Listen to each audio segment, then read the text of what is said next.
Hi good morning के student. बेटा आज के इस लेक्चर में हम लोग बात कर रहे हैं क्लास 11 इंग्लिश मीडियम बायोलॉजी के आप लोगों के नए टॉपिक दैट है चैप्टर नंबर 16 का है आप लोगों का। ओके, चैप्टर नंबर कौन सा है आप लोगों का? 17 है, वीडियो नंबर 2 है बेटा। आज हम लोग बात कर रहे हैं ह्यूमन रेस्पिरेटरी सिस्टम की, ठीक है ना। Whenever we are talking about human respiratory system, अगर हम लोग बात करें ह्यूमन रेस्पिरेटरी सिस्टम की, we are just discussing it about it in yesterday's topic. हम लोग इसको कल पढ़ चुके थे, लेकिन हम लोगों ने कल क्या है एक ओवरव्यू पढ़ा था, एक फ्लैग लाइक स्ट्रक्चर पढ़ा था, एक एरे डायग्राम पढ़ा था, ठीक है ना। Now we are just talking about something new. हम लोग आज बात कर रहे थे diagram that is given in your book, जो आप लोगों की बुक में दिया हुआ है, ठीक है। व्हाट इज दिस डायग्राम से? डायग्राम क्या कहता है?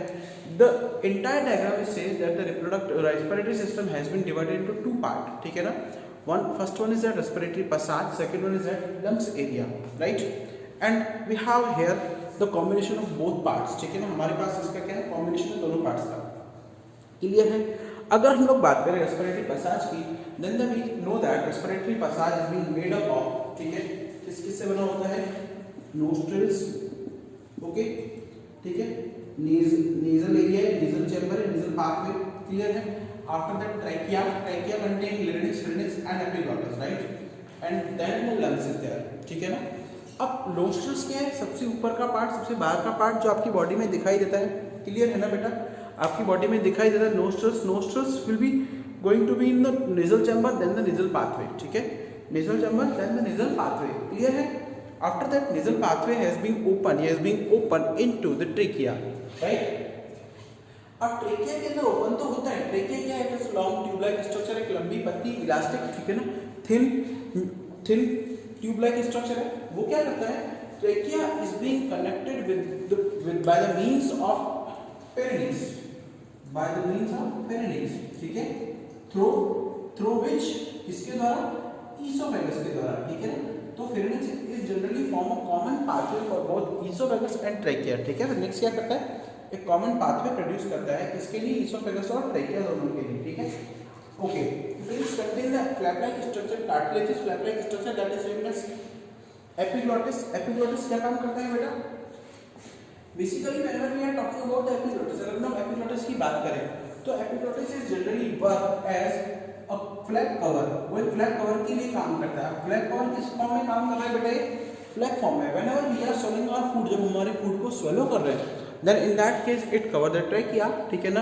and whenever we are taking a breath, हम लोग गैस का एक्सचेंज कर रहे हैं, then in that case it cover the esophagus, ठीक है ना। तो एक कवर का काम करता है। okay, the epiglottis remains open into the larynx. larynx is contain the voice box। हमें पता है larynx में क्या होता है बेटा? voice box होता है, ठीक है। अब ये voice box जो है, ये voice box क्या काम कर रहा है? It voice box contain the vocal cord। voice box में क्या होता है बेटा? vocal cord होता है। and vocal cord has a main part, ठीक है ना, that originate our sound, ठीक है ना, जो हमारे साउंड को जनरेट करता है। then the vocal cord open into the trachea। trachea क्या है बेटा? एक लंबी पतली ट्यूब है, ठीक है ना, that provide a pathway, जो कि पाथवे प्रोवाइड कराती है for the transferring of air particle, ठीक है ना। ओके, अब ट्रेकिया तो आप लोगों ने पढ़ लिया। कई बार होता है कि नोस्ट्रल्स में ऐसी क्या चीज है कि व्हेनेवर एक बैक्टीरिया अगर कोई पैथोजन आपकी बॉडी में एंट्री कर जाए, माना एक पैथोजन है, तो नोस्ट्रल्स में उसको रिमूव करने के लिए क्या होता है बेटा? सीलियरी पार्टिकल्स होते हैं, सीलिया होता है, जिसे आप लोग फाइन हेयर पार्टिकल बोलते हो, ठीक है, प्लस म्यूकस होता है, ठीक है। इंटरनल नोज की जो लेयर होती है इसके ऊपर उसको म्यूकस लेयर बोलते हैं, क्लियर है। Mucus layer secrete the mucus. अब वो क्या करेंगे? एक पार्टिकल बना देंगे और उसको आउटसाइड मूव कर देंगे, ठीक है, क्लियर है ना बेटा? ओके, अब बात कर रहे हैं आगे हम लोग। अब हम लोग आगे बात करते हैं, देखिएगा। ट्रेकिया क्या है? एयर के लिए पैसेज की तरह काम करती है। And trachea is being covered by the cartilaginous ring, ठीक है ना। कार्टिलेज की रिंग के द्वारा कवर रहती है। क्यों कवर रहती है? Just because of that the cartilage ring है प्रिवेंट द कोलैप्सिंग, उसको चिपकने से मदद करती है। यानी कि अगर एयर की कमी भी हो जाए तो आपकी श्वास नली जो उसको वैसा ही रखती है, उसको बंद नहीं होने देती है। क्लियर है? क्लियर है? आप चाहें तो अपने यहाँ पर हाथ लगा के देख सकते हैं, ठीक है। ये क्या हो? कार्टिलेज के लिए। Okay, then we have studied that whenever the trachea is extended up to fifth thoracic part of vertebral column, ठीक है ना। अगर आप लोगों को वर्टिब्रल कॉलम की बात करें तो लगभग यहाँ तक फिफ्थ thoracic पार्ट जो है वर्टिब्रल कॉलम का यहाँ तक का हिस्सा आपका, ठीक है ना, इस हिस्से तक आप लोगों की क्या है ट्रेकिया जो एक्सटेंडेड रहती है। Then in that point, at that point the trachea is going to be divided into primary और secondary bronchi. These are the primary bronchi, ठीक है। ये कौन सी bronchi है बेटा? Primary bronchi। कौन सी है? प्राइमरी bronchi, ठीक है। Okay, then these primary bronchi are entering into inside each lung, ठीक है ना। हर एक लंग्स के अंदर क्या करती है? एंट्री करती है। क्लियर है? अब ये हर एक लंग्स के अंदर एंट्री तो करेगी, लेकिन मेन रीजन है कि यहाँ पर एंट्री किया। अब यहाँ पर बेटे दोनों लंग्स एक जैसे होते हैं। मैंने एक का तो डायसेक्शन करके आपको दिखाया, सेकंड इज क्वाइट सिंपल, ठीक है। सेम ऐसा होता है। लंग्स के पिंक कलर के होते हैं, ठीक है। Lungs are pink colour, okay. Balloon like structure से पिंक कलर के, ओके। देन ये क्या काम कर रहे हैं? ये लंग्स जो है ये जनरली हम लोग अगर बात करें तो these lungs are usually acting as a main organ in the respiratory system, ठीक है। मेन ऑर्गन होता है रेस्पिरेटरी सिस्टम के अंदर। अब अगर बात करें तो लंग्स किसके थ्रू कवर्ड रहते हैं बेटा? Lungs contain a membrane that is named as pleural membrane है, प्लूरा, ठीक है। प्लूरा या प्लूरल मेम्ब्रेन, ठीक है ना। Then pleural membrane have two part, the outer most part is outer pleura और inner most part is inner pleura, ठीक है ना। A gap has been found in between that is filled by a liquid that is named as pleural liquid, ठीक है ना। अब इन दोनों layer के बीच में जो ग्रीन वाला एरिया है, ठीक है, ये ग्रीन वाला एरिया क्या कहलाता है बेटा? प्लूरल लिक्विड कहलाता है। इस लिक्विड की इंपॉर्टेंट क्या है? जॉइंट प्रोटेक्शन, सबसे पहली बात प्रोटेक्शन प्रोवाइड कराता है, ठीक है ना। मैकेनिकल सपोर्ट देता है किसको? लंग्स को। किसको देता है बेटा? लंग्स को प्रोटेक्शन और मैकेनिकल सपोर्ट देता है। Okay, whenever we are going to start, हम लोगों ने स्टार्ट किया था जब कल मैंने बोला था कि जो प्राइमरी ब्रोंकाई है, primary bronchi will be divided into secondary bronchi, ये वाला, ये हार्ड में फर्स्ट, ठीक है। और then the secondary bronchi are divided into bronchioles, तो ये कौन सी है बेटा? सेकेंडरी ब्रोंकाई, ठीक है। And then these are known as bronchioles, okay. And bronchioles contain a large sac like structure that is named as alveoli। ये क्या होती है? alveoli, ये वाला, ये जो राउंड एरिया है। alveoli are the balloon like structure and also named as a gas godown और gas collecting place, ठीक है। गैस स्टोरिंग प्लेस, जहां पर आप लोगों की बॉडी में गैस क्या है? स्टोर्ड रहती है, ठीक है। गैस क्या है बेटा? स्टोर्ड रहती है, ओके। अब बात करें, काफी बार एक क्वेश्चन आता है कि आपका जो रेस्पिरेटरी सिस्टम है वो पैक्ड होता है, ठीक है ना। We have a packed respiratory system. अब पैक्ड रेस्पिरेटरी सिस्टम है तो सही, लेकिन वो किस किस से है? तो उसके लिए मैंने एक शॉर्ट ट्रिक बताया, डीवी ले लो, ठीक है ना, ओके। डीवी ले लो, यानी कि जो डॉर्सल साइड है, जो आपका बैक साइड है, बैक एरिया से ये कवर्ड रहता है किससे? वर्टिब्रल कॉलम से। किससे रहता है बेटा? वर्टिब्रल कॉलम, यानी रीढ़ की हड्डी से। आप लोगों की बैक एरिया में जो है रीढ़ की हड्डी को क्या करती है? प्रोटेक्ट करती है, ठीक है।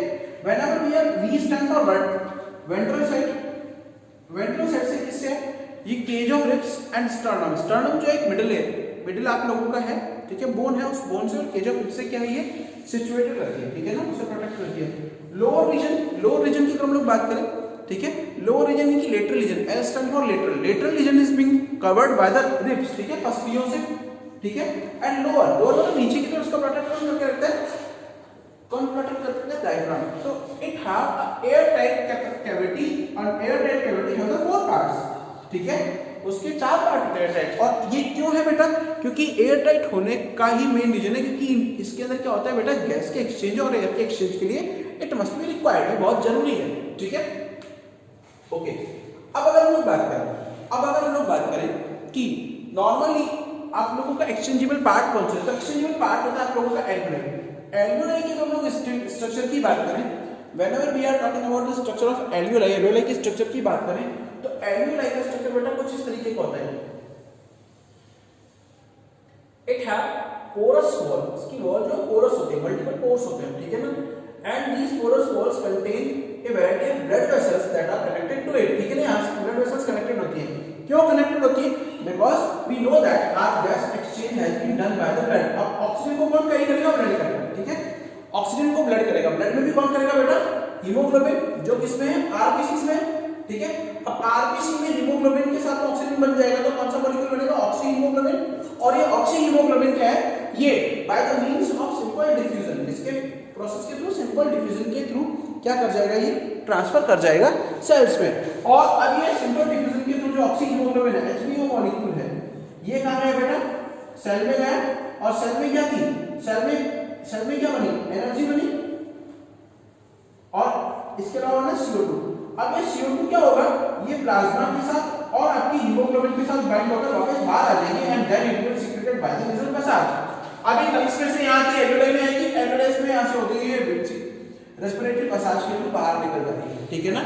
ठीक है, तो ये होता है आप लोगों का गैस एक्सचेंज, ठीक है, gaseous exchange. Okay okay, second thing is sir, अब इसमें स्टेप्स तो आप लोगों ने पढ़ लिए, क्लियर है? एक्सचेंजेबल पार्ट कौन सा होता है? Surface of alveoli.